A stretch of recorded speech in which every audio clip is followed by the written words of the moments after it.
After settling back into what boat life is all about, with hunting and gathering an abundance of fresh crayfish. Oh. And feasting on them with some salty mates. It's like a full crayfish banquet. I'm pretty sure people pay like hundreds of dollars for this. You might have thought we had finally overcome the cruel wild west coast. But as this week proves, it's not finished with us just yet. I think these last 50 miles is going to be a bit of an endurance event. We're getting a bit smoked at the moment. We've been sailing down the west coast as part of our circumnavigation of Australia while we complete our degrees. And while there has been some blissful moments, That has to be my new PB. it has mostly been a battle against the relentless southerly winds. We are battling. We're looking for days when it's only like 20 knots on the nose and happy with that. This week we're tackling the final major leg from the Abrolhos Islands towards Perth. A passage we won't forget. Feels like nowhere's sacred. We're soon to discover the turmoil that's created when the strong south-flowing current collides with a strong southerly breeze. And if making our course wasn't already challenging enough, cray pots are scattered in clusters, each one a potential hazard, threatening to ensnare our keel, prop and rudder. Having to untie yourself from a cray pot in the ocean at night. No way. Welcome to another unforgettable leg of our adventure down the wild west coast. How was your trip, Chili? Did you have just as much fun as we did?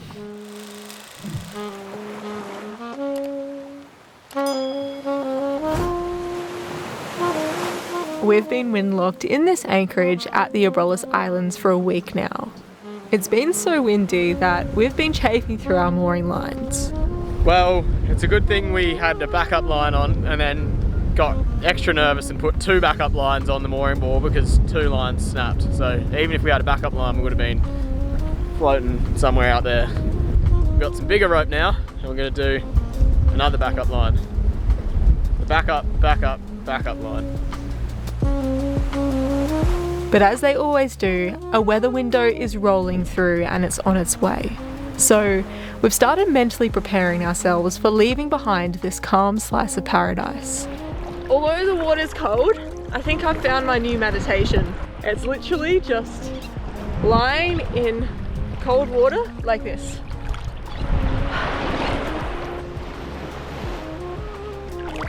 I probably look dead, but that's my meditation. And although it's hard bringing yourself to leave when you're safe and sound in an anchorage, you've just got to drag yourself up on deck and get everything ready to go.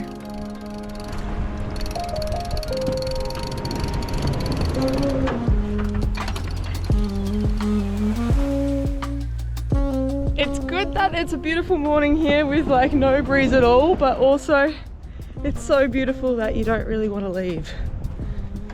But we must leave.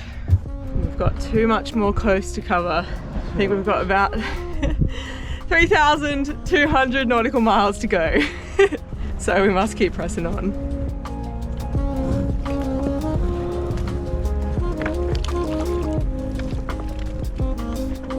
You're off.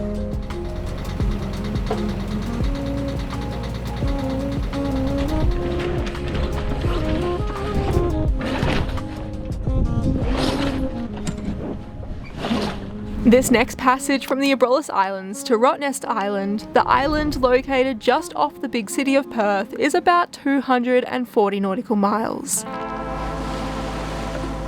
We have perfect conditions today, with a very light northwesterly breeze to no wind at all, which is a welcome change. We're expecting, however, a strong southwesterly to creep in tomorrow morning, so while it's light, we're enjoying pottering along with the iron sail and starting the journey off by weaving through the islands where most of the Batavia wreck brutality took place, which we delved into last week. We are coming up on the reef that claimed the Batavia. Just off to our port side is what was known as Batavia's graveyard, or it's now known as Beacon Island. That's where the majority of the settlers went and the mutineers based themselves and sort of spread everyone else out from. So yeah, we're coming up on the reef too that claimed the Batavia. So it doesn't look like too much swell on it. You could almost get away with probably diving it today. It would have been awesome if the conditions allowed us to see the remains of the ship lying underwater, but you really do need the perfect glass out conditions for that, which we haven't gotten until today. I think we've got about 1.6 meters of swell today, and they say under a meter you can dive that. Under a meter would make it possible. At 1.6, it still doesn't look safely diveable. We've had to sail on all the really good activity days at the moment, if that makes sense. Otherwise, any other day is just really blowing up and on your nose. It seems to be that almost once a week you sort of get a day and a half to 2 days worth of semi-decent weather, but it's not always once in a week. It can be like once in every 2 weeks, and we can't really take our chances with it this time round because Soap's got an internship to do. Yeah. We're back on the road again. We're back on the Blue Highway. We're on an adventure. We'll see where it takes us. So as we're approaching civilization, after the last 6 months of pretty remote sailing, the thought came to mind that we don't really have any appropriate footwear to hit the streets. So we've teamed up with Vessi to put their new waterproof Courtside Classic sneakers to the test. This is a pretty exciting moment because this will be my first new pair of shoes in I think about 3 years. Ta-da! Pretty sick, pretty sprucey. Can't wait to give them a go. Quite honestly, the timing couldn't have been any better because real-time us has already reached civilization and well and truly put these bad boys to the test. Naturally, on a boat, you get pretty used to having wet socks here and there. Not again. But with Vessi, those days are gone. These shoes are completely waterproof and versatile. That's crazy. They're like legit fully waterproof. It's crazy. That's insane. With non-slip and non-marking soles, they make the perfect deck shoe and you won't be scuffing up yours or your mate's decks at all. Being waterproof, you don't have to worry about the occasional spray, rain or rogue wave wetting your feet. Away from the boat being super comfy, the Courtside Classics make a great adventure companion. Don't worry about getting a little muddy or jumping in puddles, as again, being waterproof makes them super easy to clean. Also, having an urban style, we can take these straight from the deck or the bush into civilization without looking like a bunch of grotty yachties, providing us with dry socks and comfort, not to mention good looking flippers wherever we go. And if an unexpected change in weather hits, your feet will still be dry. Having one shoe that can do it all when adventuring is such an advantage, especially for us living aboard a wee sailboat where space is really limited. So if you're looking for a shoe that can do it all, or you're simply just looking to step up your city style while keeping your feet dry and comfortable, then check out the Vessi Courtside Classics, as they may just be the shoe for you. You can use the link in the description below, or check out this QR code floating magically in the screen here to automatically get 15% off your first order over the entire Vessi range. So be sure to check out Vessi's awesome waterproof shoes, and let's get back into it. Oh man!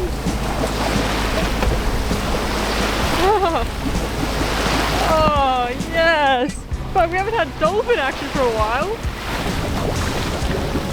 Oh.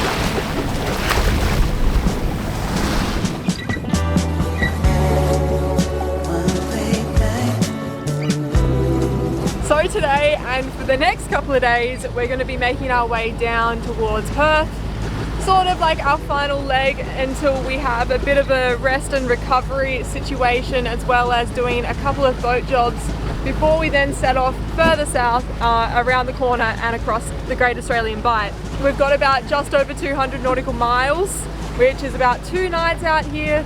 The weather's looking really good for today, probably motor the whole day today and through the night before southerlies start to creep in, which might put on the brakes a little bit for us.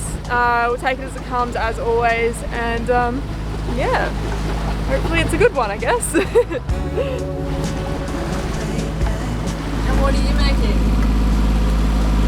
Breakfast burgers. Damn, that's some fine toast. Look at that. Yeah, I'm making them on exceptionally fine toast. I've been getting into making sourdough, and the loaves they're pretty damn good. The breakfast we're about to have is on our mighty fine Nakama Abrolhos Islands sourdough loaf. You can charge like 20 bucks per loaf for it. You know, made really remote with only Nakama ingredients. I was gonna say organic, but it's not organic. We're well and truly lacking fresh ingredients with colour, which means our diets begin to take a high carb turn, which we're not mad about because not only do we love a good greasy brekkie-berg, but it settles the stomach too while we're on the move.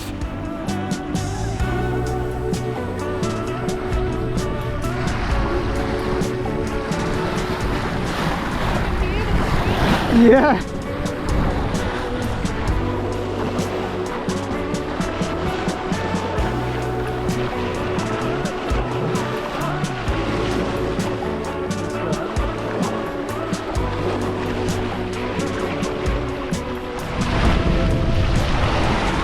That was such a good jump.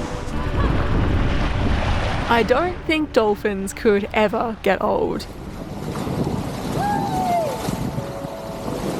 They're such wonderful and majestic creatures that you could just watch forever as they twist and turn with such grace, yet speed and power.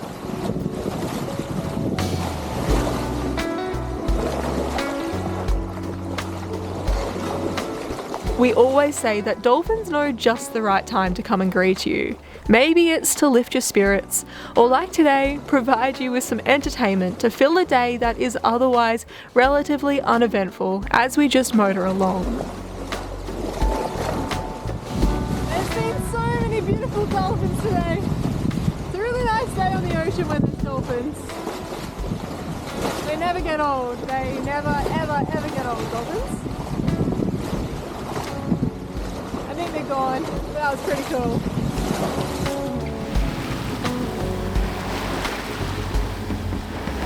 Uneventful days out here is sometimes what you need, but we're not moving without purpose. We're trying our best to get out past the 100-metre drop-off before the night settles in.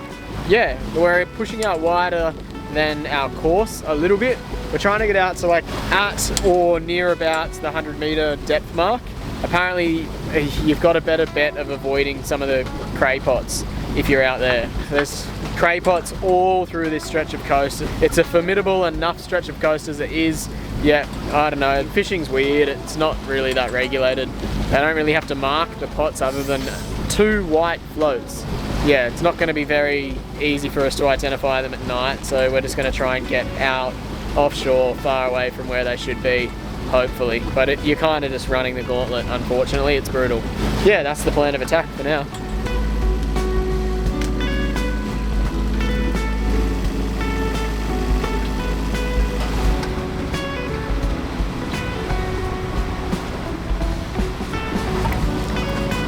Pretty early dinner tonight because we're pretty keen to start watches and go to bed because we're super exhausted.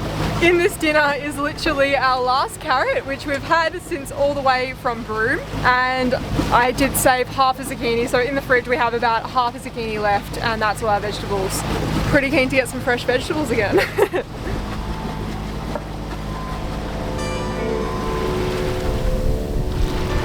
Holy moly, there's so many here.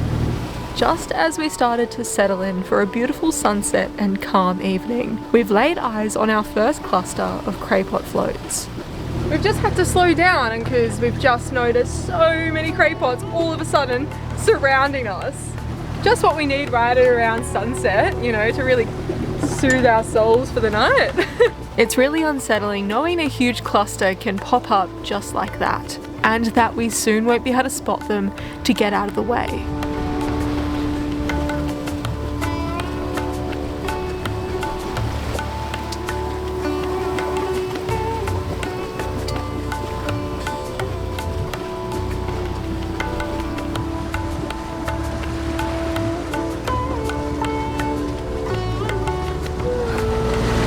Into another patch of cray pots right on sunset. It's not a very nice feeling going into the night not knowing where these things are. Like, I feel like it's just a luck of a draw thing.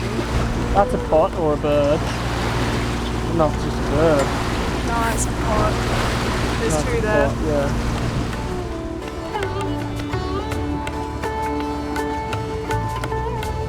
But yeah, we just came into another minefield in about 100 metres.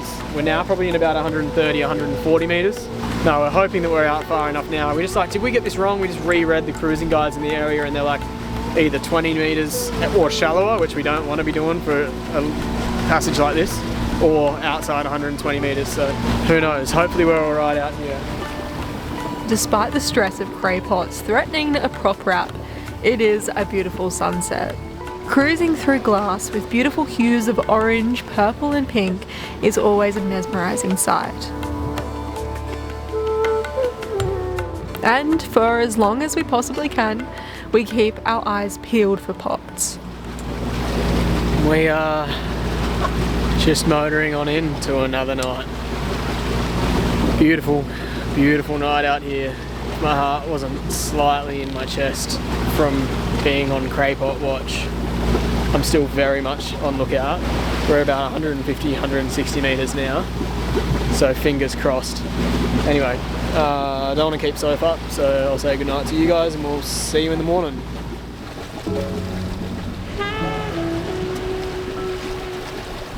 Although half expecting to wake up in a fright as we got entangled in a pot, we somehow managed to cruise through the night without any hiccups.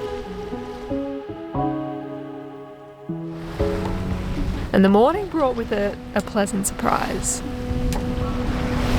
We're sailing and in the right direction.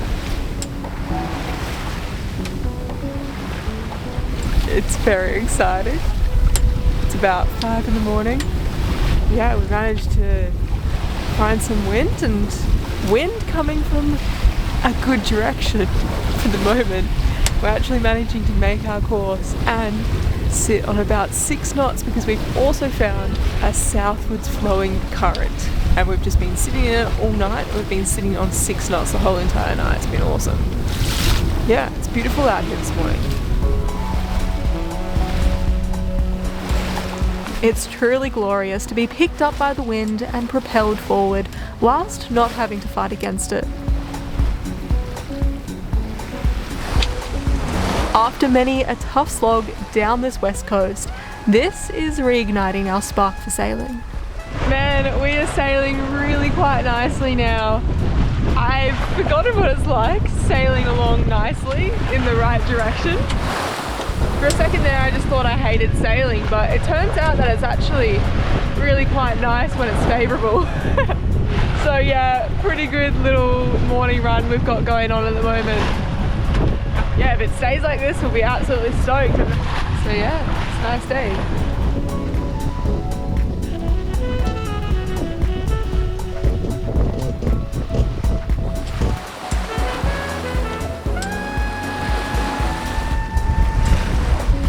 The wind continues to accelerate, and one thing that has me pondering is with only about 10 to 15 knots of wind, the waves have already picked up from absolutely nothing.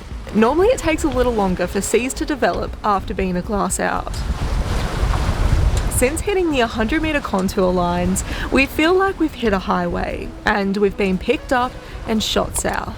This is the Lewin Current, and it tracks south at about 1 to 2 knots. Great for heading south, but a little nerve-wracking if this wind's to continue to increase.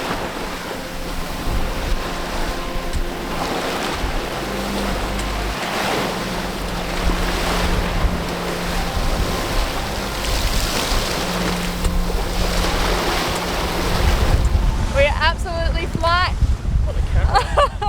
We're absolutely flying along. It's almost now at the point where I think we need to start thinking about putting a reef in. It's getting up to now 18.5 knots. I think we're sitting on about 7.5 knots, 8 knots. We're absolutely flying. Gosh, it's one extreme to the next. Making good ground at least, but yeah, the wind's definitely picked up.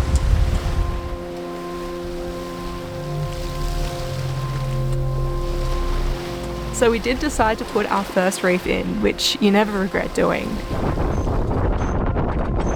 You often don't lose speed when you do reduce sail, but the boat just feels a whole lot more comfortable when you do it.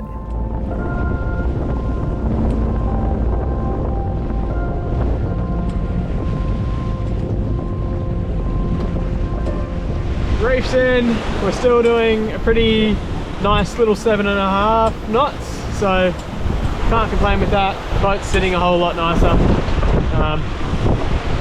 Yeah, good call.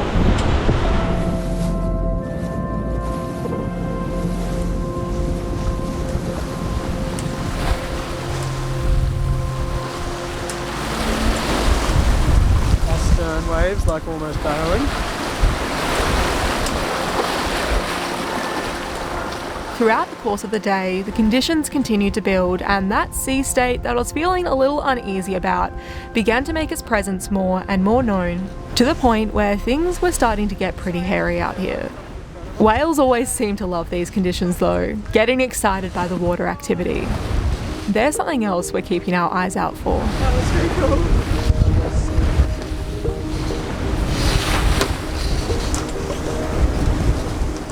The ocean has so many moods. To think we were cruising through glass all through the night to finding a light breeze. And now, only a few short hours later, the seas are developing into short and sharp towering monsters that have begun to peak and break.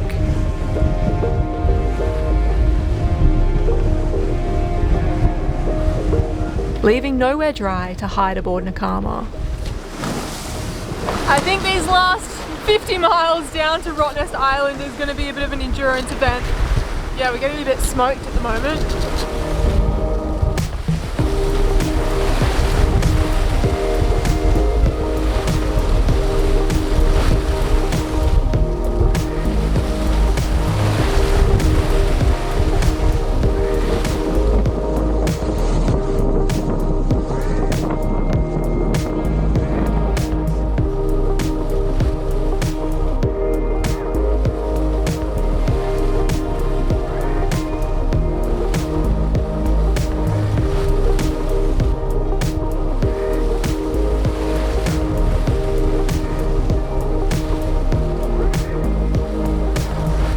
While we've gotten a bit bruised and battered emotionally from this wild west coast, one thing we continue to feel good about is Nakama's ability to punch through and handle whatever conditions are thrown her way.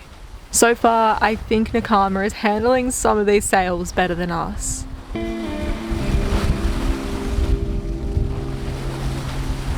We've tucked ourselves into this little nook behind the Dodger, trying our best to stay dry. And while we'd love to head inside and have a hot cuppa, coastal sailing like this, we feel the need to stay on deck to maintain the most effective watch possible. Did you have something you wanted to say? But it's not exactly fun. We're just hiding in the kind of one spot that doesn't get soaked. I think we've got like 40 more miles to endure.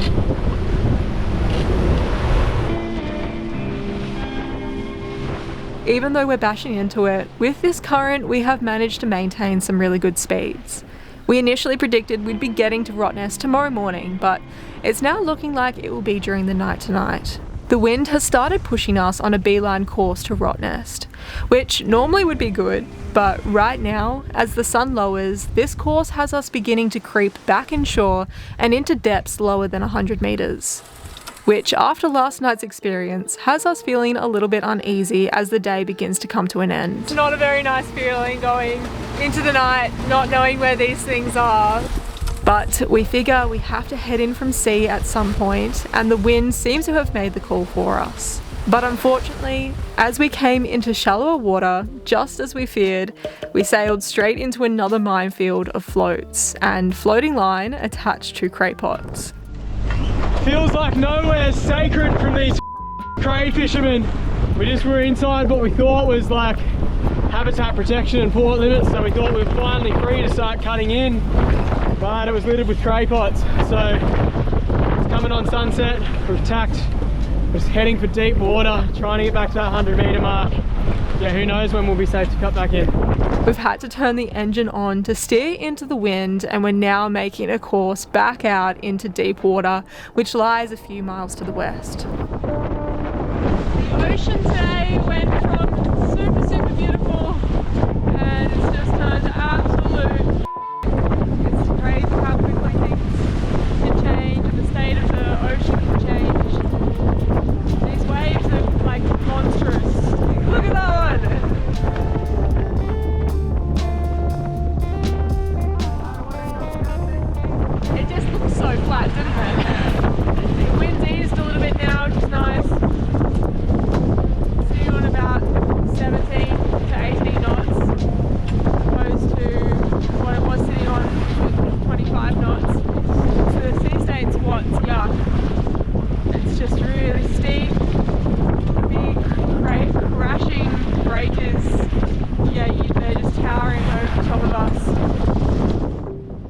we've now well and truly lost the sun, and as the darkness engulfs us, we're feeling a little trapped out at sea. Well guys, I'm just going to jump in here and explain this in person as the night set in, our cameras aren't night vision cameras, and it was also pretty wet out in the cockpit. So we didn't get any footage, but what we did decide to do was heave to briefly to basically assess our situation and see what we could do. If we haven't already made it clear, we've discovered that inside the 100-metre depth zone is where the cray pots became really thick, and the only place while sailing at night we felt safe from running into those hazards was outside that 100-metre line. Now naturally we did have to come into the anchorage eventually. We were starting to feel pretty frustrated, as you might have heard in my voice earlier. I genuinely like to have a conversation with someone who is a cray fisherman and hear the logic behind, and like genuinely, not in an asshole way, just why they're not lit, or why they don't have AIS beakers on them or something. And a little bit just alone and stuck at sea, wanting to come in. One of our options was to stay hove to through the night out in 100 metres off Rottnest Island until the morning, but... So while we were heaved to and trying to come up with a decision on whether to run the gauntlet or just wait till morning and cut back in, then we actually noticed a ship on our AIS. Our AIS is a system which enables us to see vessels in the nearby area. We managed to plot its path out of Perth through the shallower water on our chart plotter, and then use that path ourselves to cut in. Our logic behind that was either it would have mown the lawn, so to speak, or ploughed a big hole through all the cray pots, or it actually knew where the safe water was, being directed by a pilot or something like that. So that decision really paid off for us in the end. Although we couldn't see anything, we did manage to sail our way into Rottnest Island without getting tangled on anything, and we'll cut back to that now. What's it look like? Oh, disaster. Our bed is so soaked.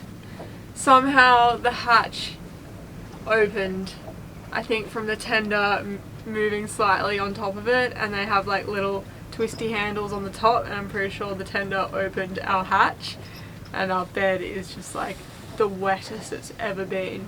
So we won't be sleeping there. We've just arrived at Rottnest Island. It's like 2:30 in the morning. What a last, how many hours was that, like torture? Whoa, there's a bit of dew on the lens, sorry. That was a pretty funky shot probably of Soph. Mine looks like I'm a disco man because of the raindrops.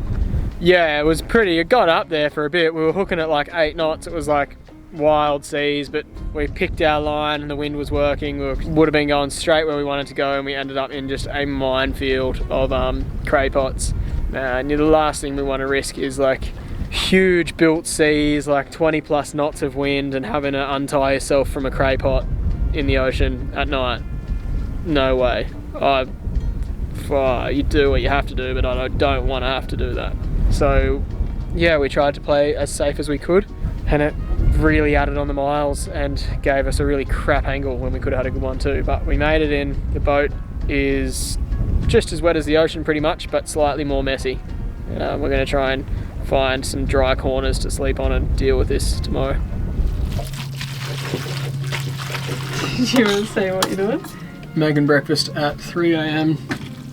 No, we did have 2 pieces of toast. And like 5 crackers And each. 5 like rice crackers each. Like the Sakata ones. Yeah. Now we're having really cheap for good reason pesto on really cheap for good reason home brand pasta. But we have sun-dried tomatoes to go with it. So excited. This is the sleeping situation for the night. Our bed is very soaked, so we're playing sleepovers out here in the saloon. Chili's pretty excited about it, to be honest. I don't really care what the bed looks like as well. I just want a bed. Anything that has something like a bed resemblance is good. Don't have any cushions though. Yeah, look, they're your cushions. Wait, you got a good one, and you got 3. What? What's this? Well, you can have that one, that's soggy damp. You can have that soggy damp one. What is this? Oh, that was the only one that survived. And the doona. Okay, we'll have a trade-off. You can have the good pillow. You just have to turn Good. it. I'll take this one. That's fair, isn't it? Yes. How was your trip, Chili? Did you have just as much fun as we did? Must have been good then.